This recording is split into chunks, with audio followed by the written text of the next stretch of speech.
You know, we started talking about 2015 quite a long time ago. As a matter of fact, in the last Shemitah year, which is 2008, we talked about some things that have to do with 2015. And we've been talking about some of those things since then. And one of the big things has been the tetrad moons, the blood red eclipses that occurred in 2014 and 2015. These got noticed just about 7 years ago from the NASA website. And very soon people started speculating what this could mean. And some people thought it meant that the rapture would happen in 2015. And some people thought it meant the return of Christ would happen in 2015. So when I was seeing that, I felt I needed to write about that. And I didn't believe it had anything to do with any of those things. I have a video about it that explains all about it. But basically what I was saying is this has to do with Israel. And we'll talk a little bit more about that as we move along. Well, all Shemitah years are important because they tend to be turning points. This that you're looking at right here is a chart from my presentation a year ago when we dedicated our building here right around Passover time. And you might remember I went through these various Shemitah years and we looked at how each of them was a turning point that set up a situation of events that happened thereafter. We left off 2015, which was just before us. You know, for a lot of people, when they look back on 2015, all they see is a mass of confusing events. It seemed like kind of a crazy year with so many of the different things that happened. But as we look at this tonight, I think we're going to find a common thread, and we are going to find turning points. All of these turning points are related to the globalist agenda. And really, if there is a theme to 2015, it's the rise of the globalist agenda. Here we have a slide from a video that I did. I think it was around 2013. And this shows the tetrad moons. I was the only one really to point out about these Star of David planetary alignments. There were 13 of them leading up to the tetrad moons, which certainly showed that this has something to do with Israel. Also, you'll see on my chart here, I have a little question mark.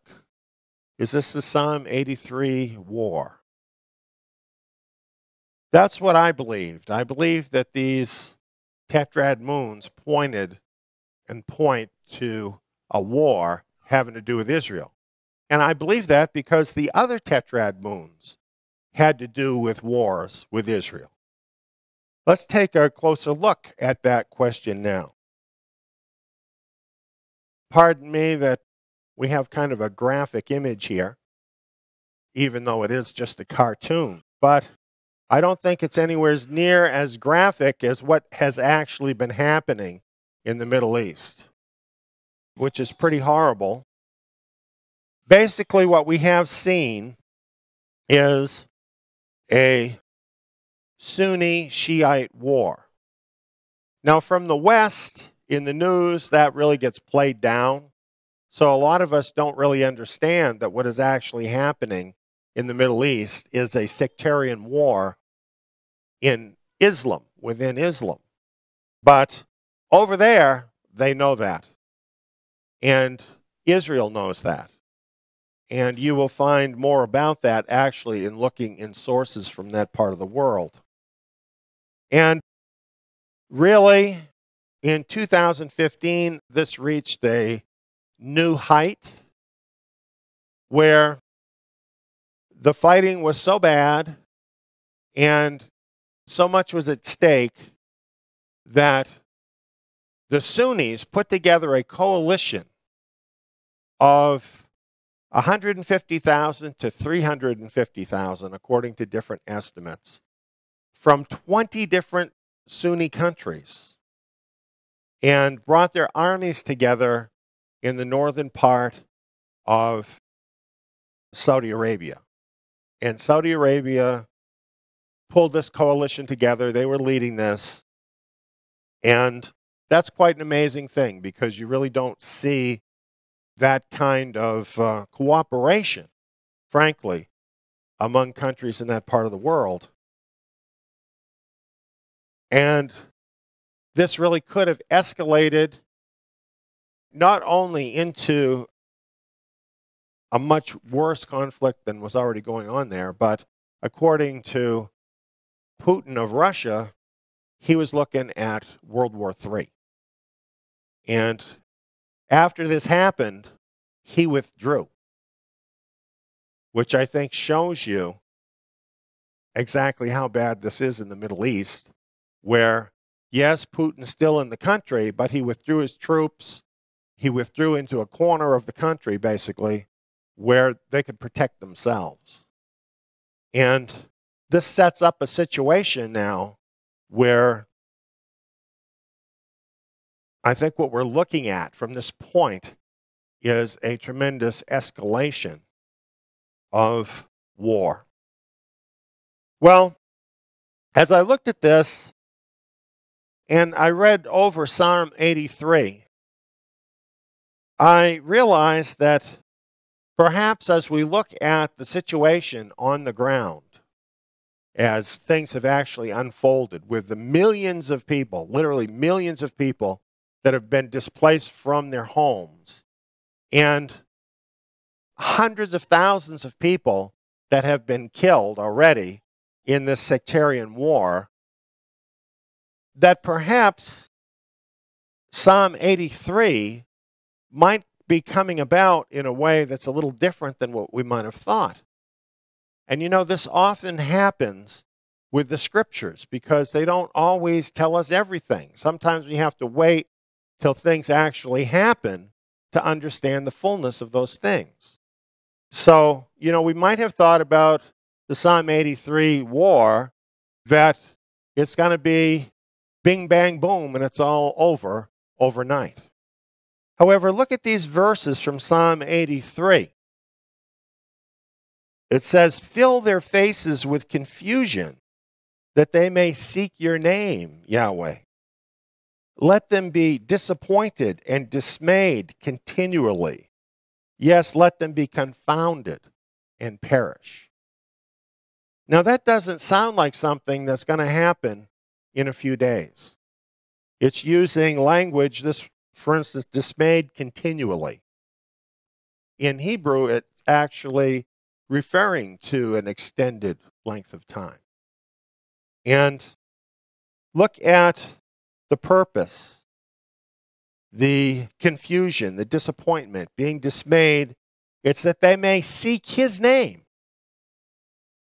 And again, I think this points to a more extended kind of war. And it's definitely talking about a war between the enemies of Israel. And it's a more extended kind of war. And I believe it may very well be this Sunni and Shiite war that has greatly escalated in this Shemitah year. And we'll have to look and watch on this and see how this develops now as time goes by. But definitely things in the Middle East reached a turning point in 2015. Well, how did this happen? The globalist elite launched the Arab Spring to deliberately destabilize the Middle East.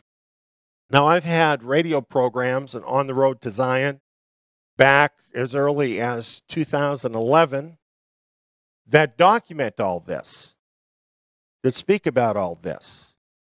There were meetings in New York City and other places where representatives of the elite, the banks, the World Bank, the Rand Corporation, and politicians like Hillary Clinton and others, people from the State Department, and a whole range of other globalists,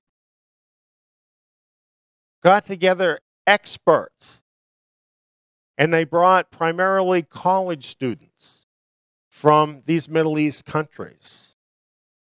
And they trained them how to actually cause an insurgency in their countries.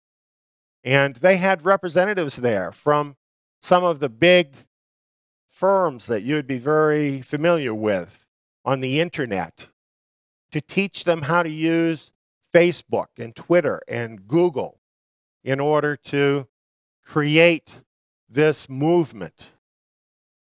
So this was sold to us in the press as being a grassroots movement, people wanting freedom and so on.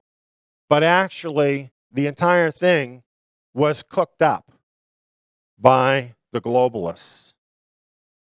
And then what happened down the line from that? After they started all of this, then they withdrew from Iraq, and they left a power vacuum in Iraq. This is after they already had funded and trained so-called moderate Islamic forces. Some of these were what we know of now as the Islamic State. And they quickly acted to fill the vacuum as America withdrew from Iraq. And I think you remember in 2014 how it happened, how they quickly took over large parts of Iraq and Syria, and how they continue there now, dominating these areas and all that happened there. All of this is actually a part of this Sunni Shiite war, but it's instigated by the globalists. And you know, as you look at what has happened in the Middle East, what I hear people saying, even some of the presidential candidates say, well, they just don't know what they're doing, because obviously that's the wrong thing to do. But they do know what they're doing, and they're doing it on purpose. They wanted to destabilize the Middle East. And to further destabilize the Middle East, what they did was make a deal with Iran over nukes. And this was against the better judgment of Israel, who really opposed that move, as well as allies in the region, I should say especially Sunni allies such as Saudi Arabia and other countries. This was pushed through despite all of them. And instead of keeping the Iranians from getting nukes, the plan actually, according to Prime Minister Netanyahu of Israel, is a plan that leads directly to nukes in the Middle East. And this is like just pouring gasoline on the flames of the Middle East. And this is why the whole thing after that has flared up, because the Sunnis, who are closely related or have been closely related to the Western Bloc, including the United States, felt that they had been betrayed and decided to go their own way and pursue their own national interests. And this involved then this war with the Shiites that has been going on since then. So why did the globalists do this? Why would they create all of this instability? Why would they push it further with the nuclear deal? Why would they leave that vacuum in Iraq for ISIS to fill? Well, all of this was to create conditions that encouraged the Islamic factions to kill off and weaken one another. And eventually, when they're done fighting with each other, then, of course, they'll go after Israel. And the reason why the globalists want to do this is, of course, the Islamic nations, which represent about a quarter of the Earth's population, have their own agenda of world domination. And they represent a block of nations that potentially would stand in the way of the globalist government. And so before we get to that point, they want to weaken this block of nations so that they cannot in any way stand in the way of the globalist New World Order. So it actually serves their interests. This is how they see it in what they're doing. So this is the plan, and they pushed this forward a lot. This really represents a turning point. Never before have we had a situation where the Prime Minister of Israel and the President of the United States were at total loggerheads with each other, actually like enemies with one another, actually lobbying against each other on the world stage. It's just an amazing thing to see, and it really all does represent a turning point in the Middle East. Now, in the short run, this actually is a good thing for Israel, because while their enemies are all fighting with each other, then they're using up all their energy and resources on that rather than fighting with Israel. And this may be what happens over time. However, in Israel, they believe that eventually they will face a major war farther down the line in this process. And that probably is what will happen. But anyway, as you look at it from that perspective, you can see how this has to do with the global elite, and this is planned out by them. It's not just that they're ignorant and don't know what they're doing. It's not just that they don't know how to make a deal with Iran. It's all on purpose. The migrant crisis has led to This has come to a turning point in Europe because of this migrant crisis. Terrorism is at a turning point.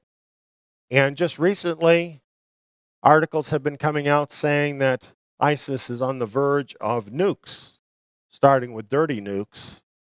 So we can expect a real escalation of terrorism. Well, what possible reason could there be for globalists to promote terrorism? Well, why not ask the globalists?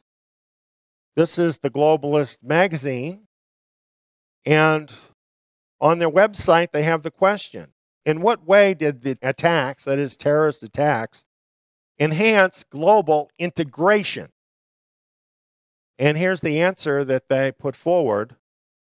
The formation of a global coalition against terrorism means that we are now moving beyond the globalization of the economy to the globalization of politics.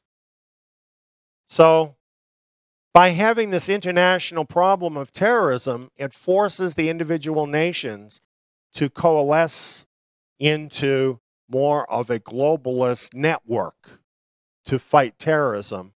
This moves everybody closer to the one world government. So terrorism works for them. There are some who have been fighting against the globalist mindset who say we're winning. They look at all this turmoil that's coming up as a result of Donald Trump's situation right now. I'm sure that this is happening in other parts of the world in other ways.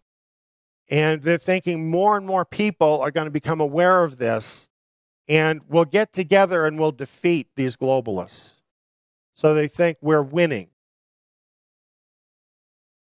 And you know what?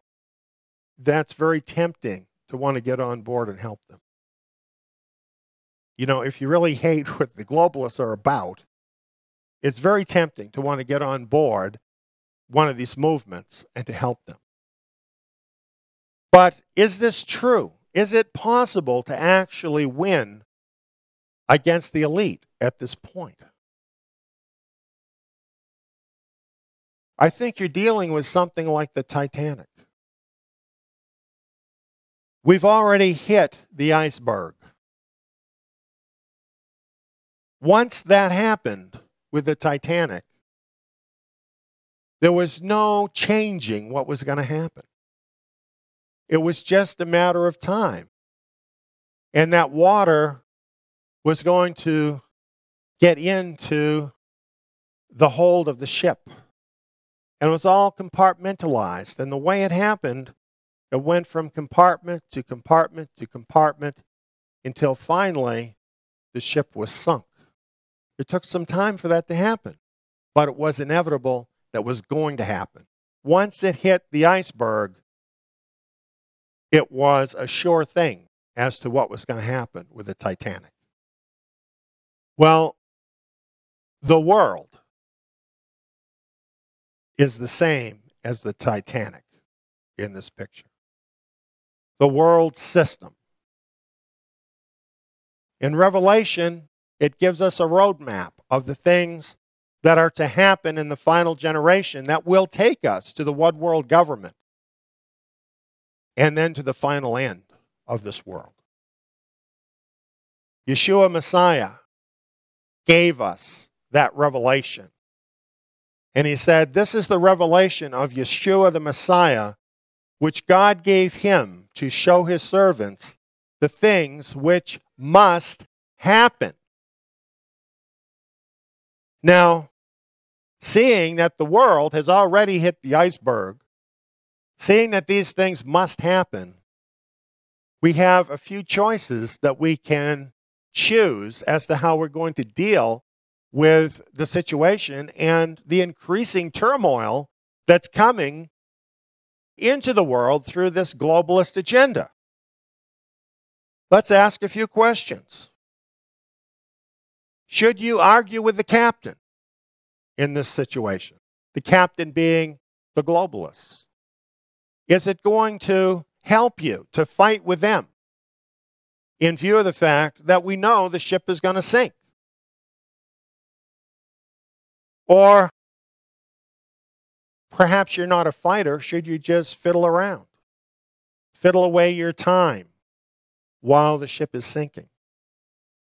Is that going to help you? Because the ship is sinking.